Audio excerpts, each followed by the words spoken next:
Shalom, salam damai sukacita bagi Bapak Ibu Saudara-saudara dimanapun saudara sementara berada, apapun yang sementara saudara lakukan, mari utamakan Yesus dalam kehidupan Bapak Ibu Saudara-saudara, sehingga kelepasan, kelegaan, dan beban berat hidup yang saudara dan saya alami, saudara merasakan sukacita dari sorga dicurahkan dari Tuhan kepada saudaraku sekalian.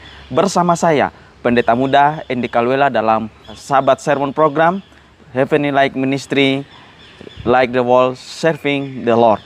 Bapak Ibu Saudara-saudaraku yang kekasih dalam Tuhan kita Yesus Kristus, sebelum kita akan mendengarkan bejangan roti hidup yang asal sumbernya dari Yesus Kristus, mari kita satu di dalam doa, kita berdoa. Bapa kami di sorga, Allah yang kami sembah siang dan malam, Allah yang kami panggil di dalam Yesus Kristus, yang senantiasa menolong dan memperbaharui hidup kami, yang selalu senantiasa mendampingi kami di dalam susah, senang, duka yang kami rasakan setiap saat dan setiap waktu. Kehidupan kami yang utama adalah mendengarkan akan pekabaran firman Tuhan, dikenyangkan, dipuaskan dari dahaga kami, yaitu firman Tuhan yang selalu bersama-sama dengan kami. Oh Tuhan kami di sorga, kecurahan Roh Kuduslah kami butuhkan saat ini, agar firman Tuhan menjadi kekuatan, motivasi dari Alkitab, dari Yesus, memberikan kekuatan bagi seluruh umat-umat Tuhan dalam menghadapi setiap problema masalah hidup, badai-badai dalam rumah tangga kami masing-masing. Terima kasih banyak Bapa, bersabdalah, berfirmanlah, karena kami sebagai anak-anak Tuhan sudah siap dan rindu mendengarkan firman-Mu. Di dalam nama Tuhan Yesus Kristus kami berdoa dan mengucap syukur. Haleluya, haleluya, amin. Saudara-saudaraku yang kekasih dalam Tuhan kita Yesus Kristus, ketika ada sesuatu yang enak yang kita dapatkan dari Tuhan, atau kita mendapatkan berita yang baik, atau kita mendapatkan sukacita besar, baik dari orang lain maupun dari Tuhan, atau berkat dicurahkan dari Tuhan kepada kita semua, ada dua kata yang sering Bapak Ibu keluarkan, yaitu apa? Puji Tuhan. Ketika saudara diselamatkan dari bencana, saudara mengatakan puji Tuhan. Ketika saudara mendapatkan uang atau mendapatkan makanan, pakaian, rumah, mobil dan sebagainya, saudara tidak pernah melupakan untuk menyebutkan puji Tuhan. Kenapa saudara dan saya menyebutkan puji Tuhan? Itu adalah ungkapan kegembiraan daripada saudara yang saudara sampaikan, saudara naikkan, saudara menghormati Tuhan, sehingga saudara membalasnya dengan mengatakan puji Tuhan. Namun pada sore hari, pada saat ini, apakah dalam hidup kita, di saat masalah menimpa kita, kesusahan menimpa kita, penderitaan menimpa dengan hidup kita, saudara dan saya masih mengatakan puji Tuhan? Ini menjadi pertanyaan besar bagi saudara-saudara dan saya yang sementara menyaksikan. Karena kebanyakan rumah tangga Kristen, kebanyakan keluarga umat-umat Tuhan hanya berfokus kepada yang namanya puji Tuhan, puji Tuhan, puji Tuhan.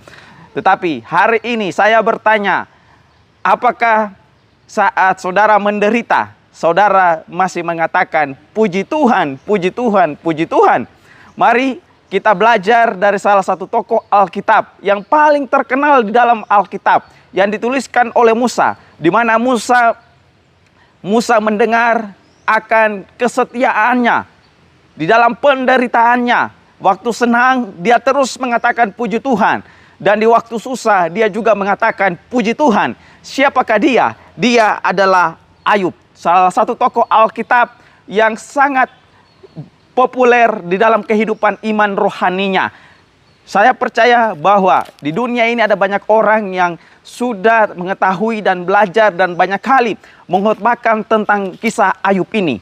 Namun saudara-saudara, tidak salah juga jika saya secara pribadi membagikan sedikit berkat Tuhan melalui pengalaman hidup, nasib yang dialami secara nyata, yang dimana Tuhan mengizinkan si iblis untuk menggodai, untuk menguji iman daripada Ayub. Apakah dalam susah dia mengatakan puji Tuhan? Informasi Alkitab dalam buku Ayub pasalnya yang pertama, Ayub 1 ayatnya yang kedua mengatakan bahwa dia adalah orang yang saleh, dia adalah orang yang jujur, dia adalah orang yang takut akan Allah dan menjauhi kejahatan. Ini kriteria-kriteria yang dimiliki oleh Ayub saat dalam menjalani hidupnya.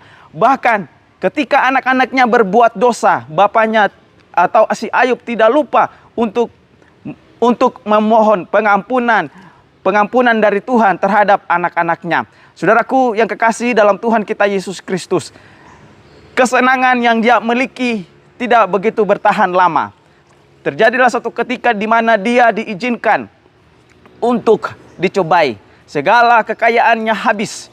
Anak-anaknya pun juga habis dimusnahkan. Hanya tinggal dia bersama sahabatnya dan istrinya.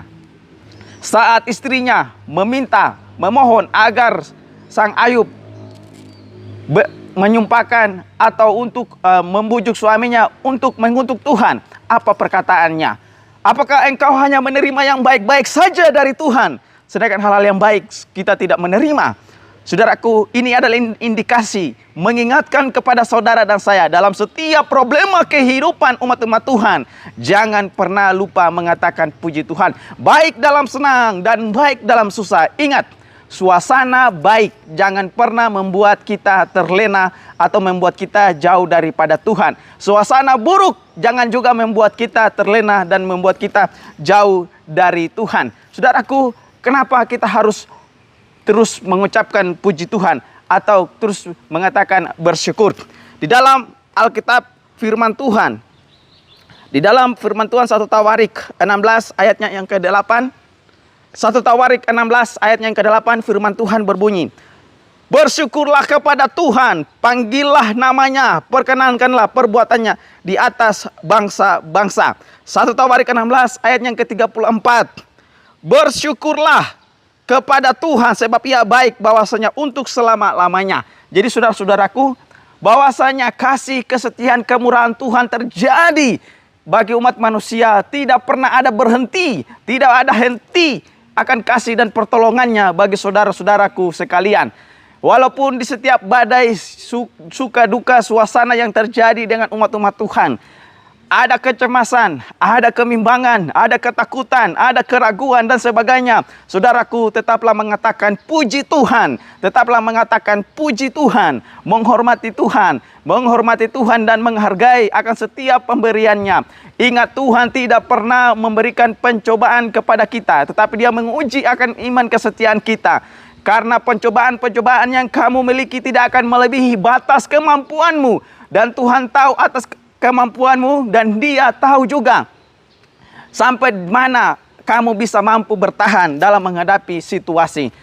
Saudaraku yang kekasih dalam Tuhan kita Yesus Kristus, kita kembali kepada Ayub ini. Kita kembali kepada Ayub. Saat sahabat-sahabatnya mempersalahkan dia, seakan-akan mereka membuat dia bahwa dia salah dengan keadaan yang dia alami. Tetapi pada Ayub pasalnya yang terakhir, kehidupan Ayub dipulihkan oleh sebab dia tetap mempertahankan puji Tuhan itu di saat susah dan di saat senang.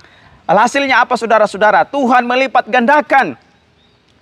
Tuhan melipat gandakan setiap berkat kepadanya. Hanya anak yang pertama yang 10 dan mereka pas mati, lalu berkat 10 anak ditambah diberikan lagi seperti yang semula. Jadi saudaraku sekalian, umat-umat Tuhan, dimanapun saudara berada, hari ini kita diingatkan bahwa hidup susah senang, sengsara, kita tidak pernah putus dengan mengatakan puji Tuhan. Di saat doa tidak terjawab, katakan puji Tuhan. Di saat doa terjawab, katakan puji Tuhan. Karena kita tahu bahwa Tuhan menjawab bukan sesuai dengan keinginan kita, tetapi Tuhan menjawab sesuai dengan keperluan kita. Makanya saat Dia menjawab ya atau tidak atau tunggu, umat-umat Tuhan tetap berseru puji Tuhan, puji Tuhan. Kiranya saudara dan saya dapat dikuatkan menjadi pelajaran penting yang berharga. Ambil satu motivasi besar daripada Ayub ini, cerita Ayub ini, agar menjadi satu kekuatan dalam hidup saudara. Saat saudara menghadapi masalah di dalam rumah tangga, ekonomi saudara goncang-gancing, saudara tempatkanlah hidupmu seperti Ayub dalam penderitaan, di dalam kesenangan. Dia tetap bersandar dan berseru kepada Tuhan dan terus mengatakan puji Tuhan. Saudaraku, saya yakini dan percaya ketika orang yang memiliki kriteria seperti Ayub, yaitu yang pertama dikatakan sini adalah orang yang saleh. Orang yang saleh. Yang kedua adalah orang yang jujur. Saudara ketika memiliki kehidupan yang saleh, jujur, menjauhi akan kejahatan, maka saat musibah menimpa dengan kita, kita tetap mengatakan puji Tuhan. Saudaraku yang kekasih dalam Tuhan kita Yesus Kristus, hari-hari hidup yang kita jalani ini tidak pernah ada yang merasa enak sampai selama-lamanya. Hari-hari yang kita jalani ini tidak pernah ada yang terus menyenangkan di dalam kehidupan kita. Fokuslah dan percayalah bahwa di hari-hari hidup kita ini banyak kesusahan yang menimpa dengan kita. Bisa saudara lihat pelajaran atau saudara belajar pelajaran sekolah sahabat pada sahabat yang lalu, kita bisa lihat bagaimana manusia jatuh dalam dosa, tetapi Tuhan tetap menyelamatkan manusia dari dosa mereka. Paulus di dalam pergumulan hidupnya banyak kali hal-hal yang sial yang dia dapatkan, gonjang-ganjing di dalam pelayanannya, pernah dipatok sama ular, disandra, didera dan sebagainya. Tetapi apa saudaraku, dia tetap bersyukur, memuji nama Tuhan, terus mengatakan puji Tuhan, mengatakan puji Tuhan. Saudara, kita mengatakan puji Tuhan itu adalah salah satu ungkapan syukur terima kasih kita kepada Tuhan. Ingat, mengatakan puji Tuhan bukan hanya di waktu yang senang atau di saat waktu yang menyejukkan dan sebagainya, tapi mengatakan puji Tuhan di waktu yang susah. Mengatakan puji Tuhan di waktu yang saat saudara dan saya alami sedih, menangis, air mata keluar, tetaplah mengatakan puji Tuhan. Oleh karena rencananya adalah rencana damai sejahtera, bukan rencana kecelakaan bagi manusia. So, belajarlah daripada Ayub. Pelajaran Ayub memberikan kekuatan kepada saudaraku sekalian, sehingga kita menjadi kuat dalam menghadapi setiap masalah-masalah hidup yang kita alami. Percayalah bahwa Tuhan Yesus tidak pernah meninggalkan umatnya. Percayalah bahwa Tuhan Yesus tidak pernah menutup mata melihat saudara dan saya yang sementara menangis, sementara menggunakan kedua lutut untuk bertelut dan berdoa, memohon rahmat Tuhan terjadi dalam kehidupan kita. Percayalah bahwa 2 Korintus 1 ayat yang ke-20 mengatakan, sebab janji Tuhan adalah ya, dan oleh sebab itu kita mengatakan amin. Apa janji-janjinya Tuhan bagi saudara dan saya? Dia menyelamatkan hidup saudara, dia menolong hidup saudara, dan dia melakukan karyanya yang besar bagi umat-umat Tuhan. Dan saudara dan saya hanya mengatakan puji Tuhan, praise the Lord, puji Tuhan. Dan saudara dan saya mengatakan apa? Amin. Dalam 2 Korintus 1 ayat yang ke-20. Tujuannya apa? Untuk memuliakan Dia. Tidak ada hal yang lain yang kita lakukan. Tidak ada hal yang lain untuk kita pujikan, kita sombongkan dan sebagainya. Hanya Yesus Kristus sajalah yang kita agungkan setiap saat dan setiap waktu. Saudaraku, ketika engkau baca Alkitab, maka di dalam buku yang pertama dalam Alkitab, buku Kejadian, kata yang pertama yang muncul di situ adalah apa saudaraku? Pada mulanya. Dan kata yang terakhir di dalam Alkitab kita buku Wahyu, yaitu amin. Ini mengindikasikan, mengajarkan kepada kita bahwa di dalam hidup kita ini, untuk menjalani segala sesuatunya, pada mulanya kita mulai beraktivitas dan melakukan segala sesuatu, saudara dan saya fokus hanya pada Tuhan. Kita harus sandarkan hidup kita kepada Tuhan. Kita harus memiliki satu jalur yang benar sesuai dengan arahan Tuhan. Dan ketika saudara mendapatkan hal-hal yang ajaib, heran, dan perkasa dalam Tuhan kita Yesus Kristus yang mengagumkan akan hidup kita, maka apa? Saudara dan saya menjadi orang yang paling berbahagia dan terus mengatakan puji Tuhan, mengatakan puji Tuhan, puji Tuhan. Ada banyak sekali tokoh-tokoh Alkitab yang ada dalam Alkitab, di dalam kehidupan mereka yang mengalami gonjang-ganjing dalam kehidupan mereka, tetapi mereka tetap mengatakan puji Tuhan, tetap mengatakan puji Tuhan. 6 hari yang ada di depan kita ini saudara-saudaraku, ketika kita menjalani hidup kita, jangan pernah lupa puji Tuhan.